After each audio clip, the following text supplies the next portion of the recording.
साई राम ओम गुरु। अध्याय 20 का समापन। असाधारण सन्यासी। एक दुर्लभ महात्मा के दर्शन। प्रातः काल जब ओम गुरु ने गुफा से बाहर देखा तो पाया कि वहां 3 गुफाएं थीं, जिनमें से केवल 2 गुफाओं में प्रवेश करने की अनुमति थी।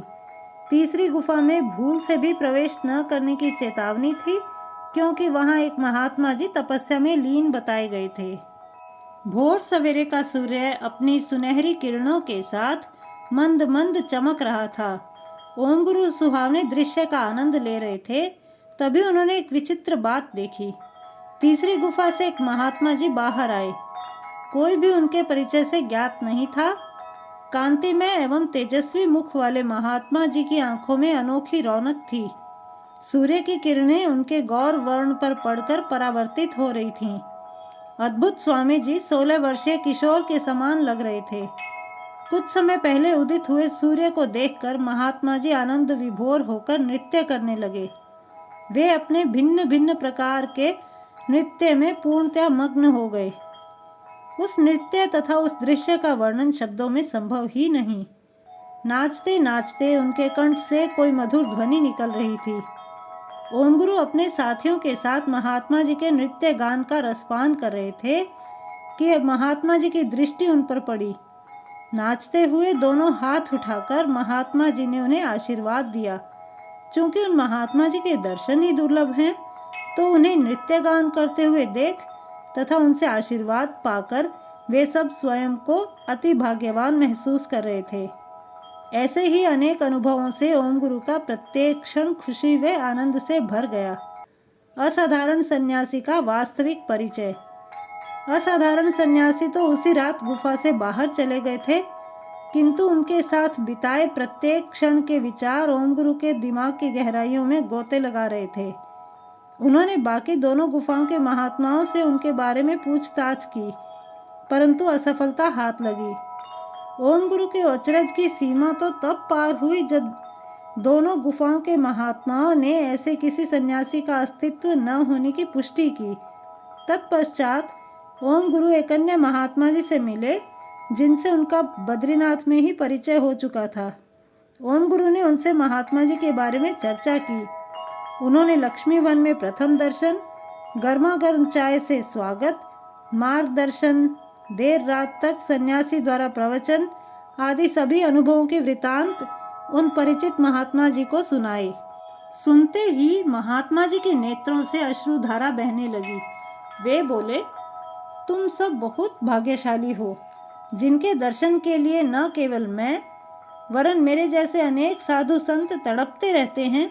तुम्हें उनके दर्शन, आशीर्वाद तथा सानिध्य का सुख प्राप्त हुआ है। ऐसा कहकर उन्होंने उन महान सन्यासी के परिचय के रहस्य से पर्दा हटा दिया।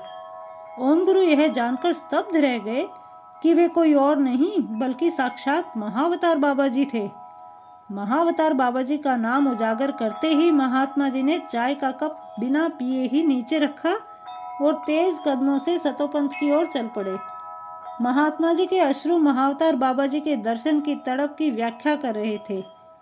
महाअवतार बाबा जी हिमालय के एक महान संत हैं, जो सदियों से वहां रहकर तपस्या कर रहे हैं। ऐसे महान योगी के दर्शन, आशीर्वाद तथा सानिध्य के एहसास मात्र से ओम गुरु के नेत्रों से अश्रु बहने लगे। उन्होंने फिर एक बार भगवान को इतना भाग्यपूर्ण अवसर प्रदान करने के लिए धन्यवाद दिया। पुनः लक्ष्मीवन। तेजस्वी महात्मा जी ने चलते चलते उन्हें लक्ष्मीवन में ही ठहरने की सलाह दी। वह जन्माष्टमी का दिन था, इसलिए उन्होंने सारे समूह को लक्ष्मीवन में उत्सव मनाने के लिए कहा। सबने महात्मा जी के निर्देश का पालन करते हुए सूखी लकड़ियां एकत्रित कर उन्हें जलाया और फिर उत्सव आरंभ कर दिया। अग्नि की रोशनी में उन सबने जो दृश्य देखा, उसे देखकर उनका शरीर जम गया और हृदय द्रवित हो गया। पर्वतों के शिखर को छू लेने वाले बड़े गोल प्याले की आकृति आकाश में गोल गोल घूम रही थी। घूमते घूमते वह और भी ऊपर जाती जा रही थी, जिससे उसका आकार छोटा होता जा रहा था। छोटी होते होते वह आकृति आकाश में विलीन हो गई। ओम गुरु या उनके साथी कोई भी आकृति के इस रहस्य को समझ नहीं पाए, परंतु ऐसे कौतूहल वाले विषय से वे सब भयभीत अवश्य हो गए। महाअवतार बाबा जी का स्मरण।